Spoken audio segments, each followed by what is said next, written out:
ത്രിയേക ദൈവത്തിന് സ്തുതി. കർത്താവിൽ പ്രിയരെ, ക്രിസ്തുയേശുവിൽ എല്ലാവർക്കും സ്നേഹവന്ദനം. ഒരു പുതിയ വർഷത്തിലേക്ക് നാം പ്രവേശിച്ചുവല്ലോ.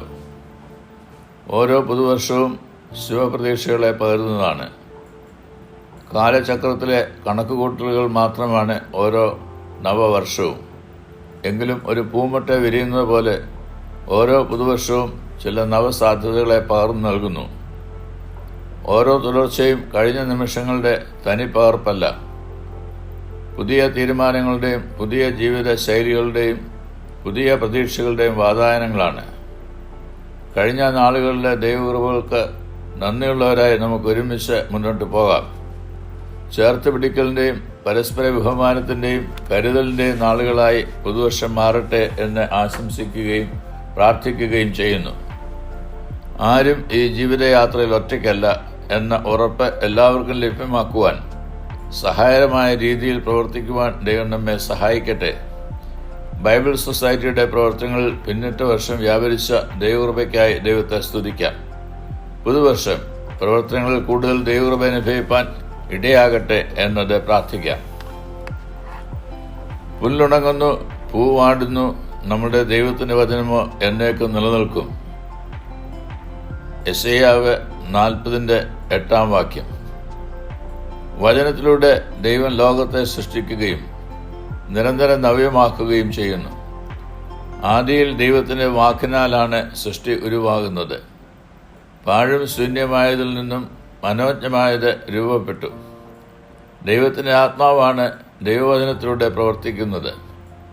പ്രപഞ്ചത്തെ ക്രമരാഹിത്യത്തിൽ നിന്നും ക്രമത്തിലേക്ക് നയിക്കുന്ന പരിശുദ്ധാത്മാവിൻ്റെ പ്രവർത്തനം ദൈവവചനത്തിലൂടെ ഇന്നും സാധ്യമാകുന്നു.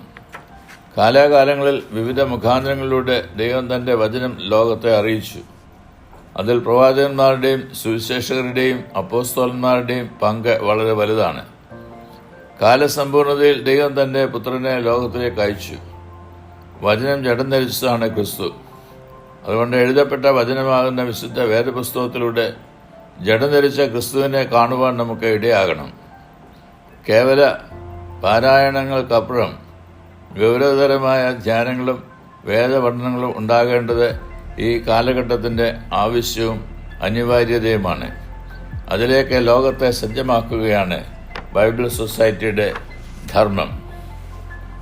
തിരുവെഴുത്തുകളുടെ പ്രായോഗികത തേടുകയായിരുന്നു യേശുവിൻ്റെ ലക്ഷ്യം. അതുകൊണ്ട് തന്നെ ശാസ്ത്രിമാരോടും പരീശന്മാരോടും പലപ്പോഴും യേശു കലഹിച്ചിട്ടുണ്ട്.